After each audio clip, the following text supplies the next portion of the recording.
Hello, welcome to the A Book a Day channel. Today, we're sharing a book with you, Money Master the Game. 7 Simple Steps to Financial Freedom. The author of this book, Tony Robbins, is a very famous motivational speaker and a world-class expert in personal development from the United States. What does it mean to be an expert in personal development? You can think of it in simple terms as someone who talks about success and motivates people to take action. Why should we listen to a success guru talk about money when there are so many books written by financial professionals waiting to be read? Why should we learn about this particular book? First, it's because of Robbins' own experiences.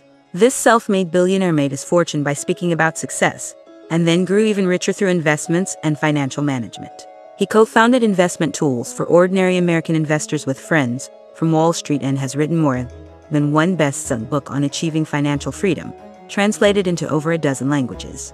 However, these reasons aren't enough on their own. In my opinion, the greatest value Robbins can bring to us is his super network. He not only gives public speeches and training camps, but also provides private coaching services. His clientele includes high-profile individuals like former U.S. President Clinton, tennis superstar Serena Williams, Hollywood actor Leonardo DiCaprio, as well as many well-known entrepreneurs and financial elites, and more. So here's the key point in order to write this book. Robbins used his network to interview 50 investment and financial experts, including Warren Buffett and others. These interviews weren't just casual chats. They often lasted for hours. Robbins is an excellent speaker, and he managed to extract a lot of valuable insights from these top investment experts, including their own asset allocation plans and practical advice for ordinary investors. The book contains extensive details of Robbins' conversations with them. One of the most surprising parts is the section on Ray Dalio. Dalio provides an asset allocation approach suitable for individual investors, something he didn't mention in his own book Principles but was revealed in this book. We'll focus on that later. This book is quite lengthy, with 500,000 words and over 800 pages, but its structure is clear. The book is divided into 7 parts, teaching us how to create lifetime income in 7 steps and achieve financial freedom.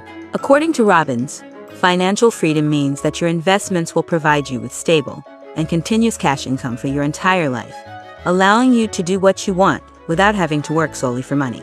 You can work, but you do it for happiness, not just for money. Working for money makes you a slave to money. Working for love, money becomes your servant. So how can you achieve this? Below, we will discuss the 7 steps outlined in this book. First, step 1 is very simple. Just 3 words. Save more money. The author recommends saving at least 10% of your monthly income for investment. Many people lack the awareness of saving money, so the book emphasizes this point. One important aspect worth noting is how to save more money without suffering. The book introduces a method suggested by Nobel laureate and behavioral finance pioneer Thaler, which is to commit to saving more tomorrow. For example, you set up an automatic savings plan to save 10% of your monthly income. Then, commit to increasing the percentage you save each time you receive a raise, or promise to increase your savings rate by 3% with each pay increase. This way, you won't feel like saving more is a loss. Now that you've saved money and you have capital, how do you invest it to make it grow? The book warns us to be cautious and avoid falling for investment marketing hype. This is step 2. The book discusses 9 investment marketing myths. In summary, the main point is that high returns do not necessarily come with high risk. This is not a baseless claim. I have previously discussed a book called Low Risk, High Return, which focuses on the principles behind this idea.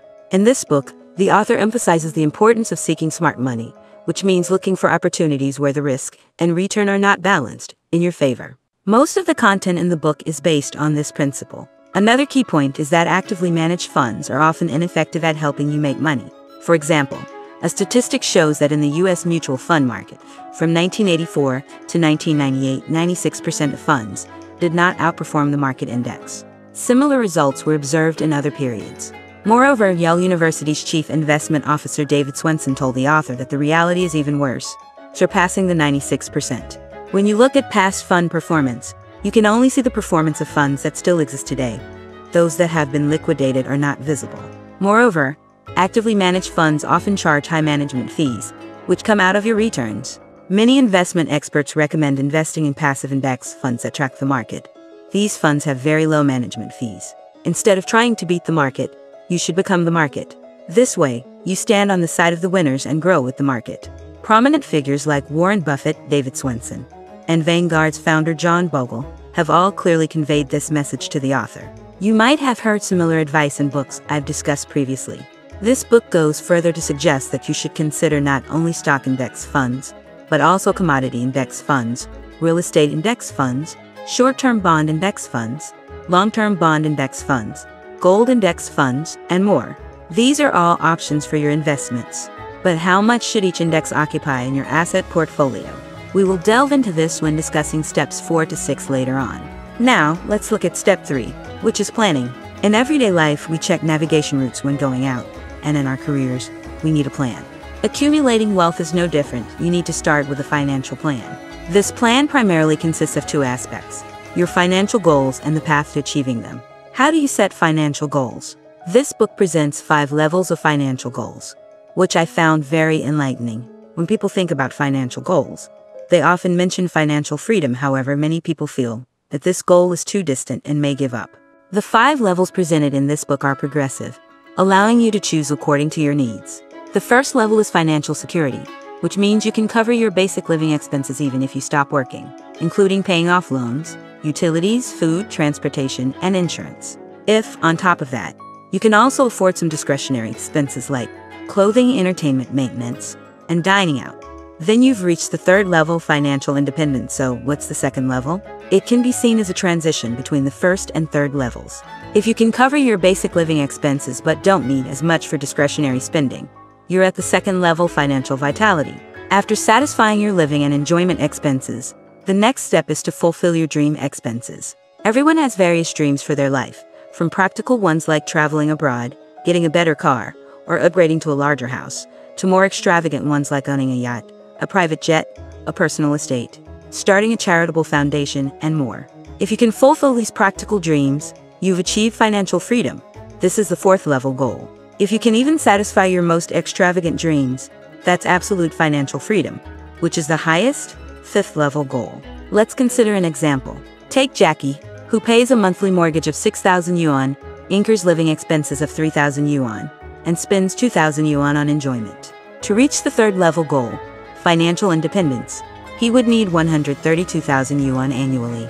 To achieve 132,000 yuan annually without working, Jackie would rely on investment returns. Assuming Jackie invests his money in low-cost stock market index funds, based on the prediction by father of index funds John Bogle, the average stock market return from 2020 to 2030 is around 6%. Let's use this number for a rough calculation. So 132,000 divided by 6% equals 2.2 million yuan. In other words, once Jackie accumulates 2.2 million yuan in his own wealth fund, he can expect to receive 132,000 yuan in annual returns, covering his living and enjoyment expenses. Of course, the 6% figure is just a convenient reference for calculations. After we discuss steps 4 to 6 and have your own asset allocation plan, you can recalculate the return rate based on it. Additionally, we've only calculated the money needed to reach the financial independence level of the goal. If Jackie wants to reach the next level and fulfill his practical or extravagant dreams, he needs to include those expenses in his annual budget. The author mentions that when helping some of his students with these calculations, they might say their ultimate dream is to own a private jet, an island, or even their own sports team. This can result in very high financial goals, potentially reaching billions. However, the author reminds them that there's no need to hoard these items. You can rent a private jet, go on annual island vacations, invest in a sports team, and enjoy the same experiences. The key point is to focus on the kind of lifestyle you want, rather than the possessions you want to have. Because in the end, these possessions cannot be taken with you. Ownership is not the goal. Money itself is not the goal. What money brings you? Experiences, freedom, opportunities. Those are the things you should truly pursue. Once people understand this, they often find that the actual cost of their dreams is much lower than they initially estimated, sometimes even dropping to less than a tenth of the original figure. So we've just calculated your financial goals together. Some of you might be looking at the numbers and thinking that it will take a long time to reach them. How can you accelerate this process? The methods presented in the book are nothing out of the ordinary. They involve increasing income, reducing expenses, and saving more. You can refer to a book I've discussed before called Do the Right Thing repeatedly for more details. Under the section on increasing income, the author suggests that every individual can have 3 sources of income: earned income, side income from side businesses or hobbies, and investment income.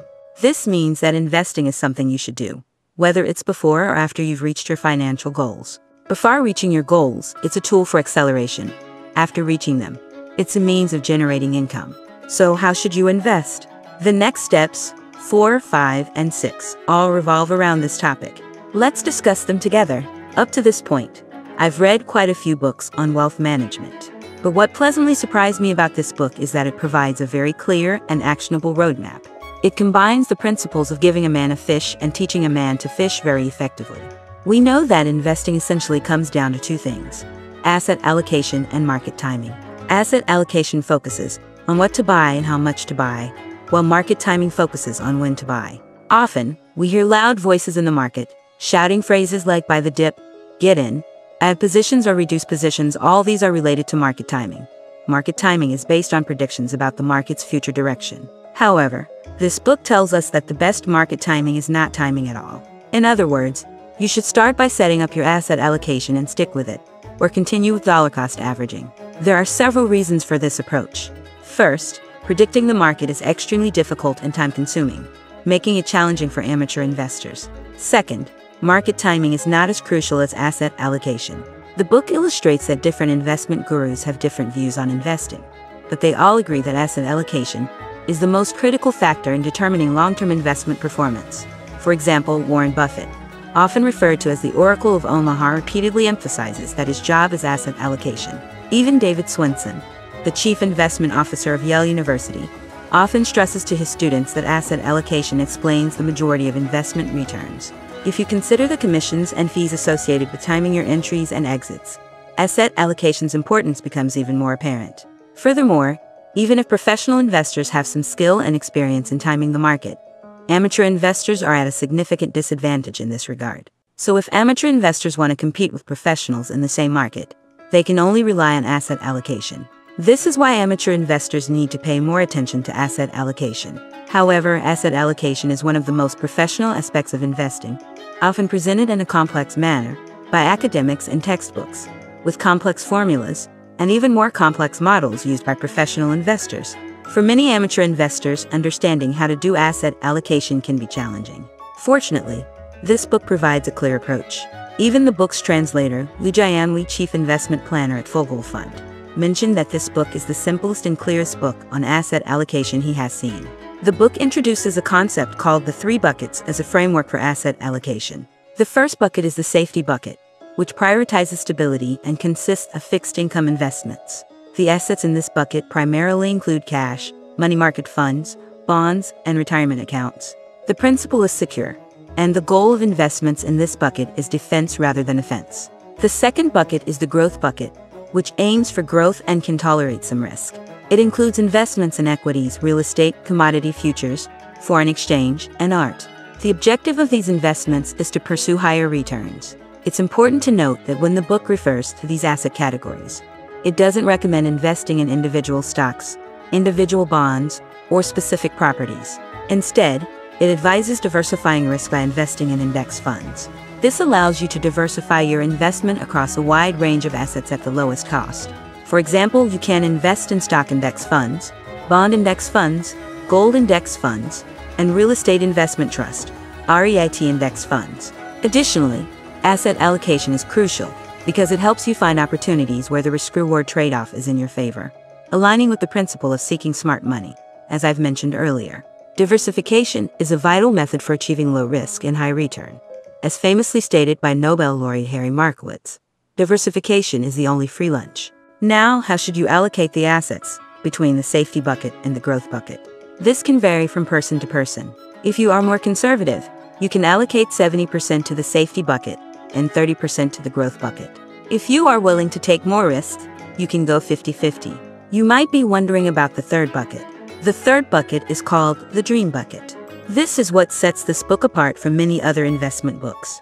The author, Tony Robbins, suggests that we allocate a small portion of our funds to chase our dreams, starting now rather than waiting until we have more money in the future.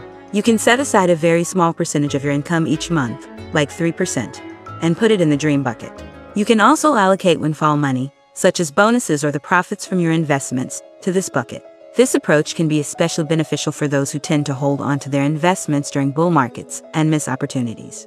The money in the dream bucket doesn't have to be saved indefinitely. You can spend it when you wish. This provides emotional satisfaction and excitement and allows you to experience the benefits of your hard work and investments rather than waiting for a distant future. So, to manage your wealth, you should use the framework of the 3 buckets. The first 2 buckets, the safety bucket and the growth bucket, help you accumulate investment returns. These steps essentially correspond to the 4th and 5th steps in this book: asset allocation and stable income. But for many amateur investors, knowing these steps might not be enough. This is where the 6th step comes in: learning from the masters. This is the most significant part of the book. The author, Tony Robbins, has drawn valuable insights from investment gurus that most people wouldn't have the opportunity to interact with. These insights are presented throughout the book. For example, Ray Dalio discusses a well-rounded investment portfolio. Ray Dalio is the founder of Bridgewater Associates, the world's largest hedge fund, and the author of the best-selling book Principles. His hedge fund had remarkable investment performance, but it required a high minimum investment of $5 billion and a minimum purchase of $100 million. However, under the author Tony Robbins' persistent persuasion, Ray Dalio eventually agreed to provide a public version of his asset allocation strategy. This is akin to a top martial artist revealing his martial arts secrets to the public. So, this was one of the major selling points of the book when it was released. Dalio's allocation strategy is as follows: allocate 30% of your assets to stocks, 15% to intermediate-term government bonds, bonds with a maturity of 7-10 years, 40% to long-term government bonds, bonds with a maturity of 20-25 years, and allocate 7.5% to gold and 7.5% to commodities. This allocation strategy is clear and straightforward. If you want to mimic it, there are 2 key considerations. First, in the stocks bucket, don't invest in individual stocks. Instead, aim for diversification by investing in stock index funds. Second, the portfolio must be rebalanced regularly. This means that when a specific asset performs exceptionally well and shifts its proportion in your overall portfolio, you must adjust it back to the original allocation percentages. For instance, if stocks have a strong year and now constitute 40% of your portfolio instead of 30%, you should rebalance back to 30% at the end of the year. Rebalancing like this should be done at least annually. Although it might be a bit painful, it increases your chances of success. If you're curious about the principles behind Dalio's allocation strategy, there are 2 main concepts. First, risk parity. This concept of balance differs from the typical understanding of balance allocation. When people talk about balance allocation, our initial reaction might be to split it evenly or into several equal parts. However, Dalio believes that dividing assets equally between stocks and bonds doesn't represent balanced allocation. This is because the risk of stocks is 3 times higher than that of bonds in terms of volatility. Holding a 50-50 stocks and bonds portfolio means that 95% of the portfolio's fluctuations come from stocks. In other words, you are making this portion of stocks take on 95% of the portfolio's risk. To achieve a balanced allocation in terms of risk, you should allocate a smaller proportion to riskier assets. Additionally, Dalio has another concept. Everything has its season. He believes there are only 4 scenarios that can drive changes in asset prices: inflation, deflation, an increase in economic growth rate, or a decrease in the economic growth rate. These 4 scenarios represent different economic environments, or investment seasons, and each has its own set of assets that perform well. However, it's tough to predict which season is coming next, so your goal should be to design an asset allocation that can protect your wealth in any season. This is the foundation of the allocation strategy mentioned above, which Dalio calls the All Seasons Portfolio. It aims to protect your assets in all seasons. The author Tony Robbins acquired this allocation strategy from Ray Dalio in 2014, and he examined its performance in real-life scenarios. He found that from 1974 to 2013, over 85% of the years resulted in a positive return. There were 2 years with no gains or losses, and only 4 years showed losses, with the maximum loss being 3.93%. Over these 40 years, the annualized return rate after accounting for fees was 9.88%. Remember Warren Buffett's ultimate investment rules? The first rule is not to lose money, and the second rule is to remember the first rule. The All Seasons Portfolio, designed by Dalio, is fundamentally based on these principles. In addition to Ray Dalio and Warren Buffett, Tony Robbins interviewed other prominent figures such as John Bogle, the founder of Vanguard Group, the world's largest index fund company, Carl Icahn, the legendary activist and takeover investor, Charles Schwab, the founder of Charles Schwab Corporation, one of the largest brokerage firms in the United States, and Sir John Templeton, referred to as the greatest stock picker of the 20th century, even for elite investors. It might take a lifetime to meet and engage with this many financial gurus, so reading this part of the book can be a valuable experience if you are interested in the world of finance. Alright, now we've finally arrived at the last of these 7 steps to create lifelong income. The previous 6 steps all focused on small wealth, not significant wealth. This final step is about the greatest secret to wealth, and it's called enjoy and share. The purpose of this step is to remind us that the greatest wealth for every person isn't money, but passion. Feeling the passion of life is the real wealth. You're not alive just for money. You're here to use money to live a happier life. Reading this part, you can deeply feel that the author, Robbins, as an unleash your potential expert, has high energy and sincerity when it comes to his inner passion. We know that money can't buy happiness, but on the other hand, money can indeed make us happier. These aren't contradictory. The key is how you use your money. 2 Harvard professors, Dunn and Norton, wrote a book called Spending Money to Buy Happiness. They scientifically prove that there are many ways to use money that can increase our happiness. The most important ones are these 3. 1. Invest in experiences, like traveling or acquiring new skills and knowledge, instead of hoarding more material possessions. 2. Buy yourself time. Outsource the tasks you dislike or dread the most, such as cleaning, fixing toilets, and more. Let money free you to pursue activities you love or those with a higher return. 3. This is something Robbins emphasizes the most. Invest in others. The book presents various scientific experiments that found giving money brings genuine satisfaction. This satisfaction extends not only to making you feel happier, but also to making you healthier. Churchill once said, "We make a living by what we get, but we make a life by what we give." This is the ultimate secret of wealth according to Robbins giving. Research shows that when people buy things for themselves, they can be happy for a few minutes or, at most, a few hours. But when they buy something for others, even if it's a small gift, the happiness from giving can last at least a full day, often much longer, even weeks. Moreover, this sense of happiness from giving isn't limited to family and friends. In fact, helping and giving to strangers can leverage our happiness even more. Psychological studies have shown that voluntarily giving food or money to strangers can provide 10 times the happiness compared to giving to people we know. Robbins mentions that many famous billionaires, like Carnegie, Rockefeller, Buffett, Bill Gates, and more, eventually turned to charity once they amassed great fortunes. They realized that the happiness derived from giving is the greatest wealth one can possess. For instance, steel magnate Andrew Carnegie is a classic example of earning money for himself in the first half of his life and giving to others in the second half. He wrote an article titled The Gospel of Wealth, describing his profound transformation of his philosophy on life and wealth. This article later turned into a book, and Nobel laureate Sen required all his students to read it. But you might argue, they have so much money, charity is easy for them. I'm barely making ends meet. I don't have extra to give here. We can look at the author's own experience. He came from a very poor background, with his family often going hungry. When he was 11 years old, he opened the door on Thanksgiving Day and found a basket of food, anonymously left by a stranger. He was deeply moved. Later, he began to emulate this kind-hearted stranger by providing meals to hungry families he didn't know. When he had little money, he supported 2 families a year. Then it grew to 4, and finally 8. Now, the foundation he established donates 50 million meals every year.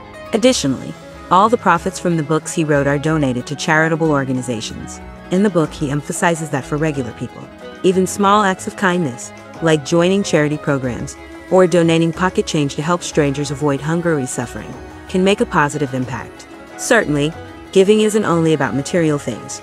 It can also involve giving your time, your emotions, and your presence. Be generous with these towards your family, loved ones, and friends. This kind of warmth and richness in life is worth creating more of for each of us. Alright, now let's summarize the steps presented in this book on how to create lifelong income. 1. Save more money. 2. Avoid common financial pitfalls. 3.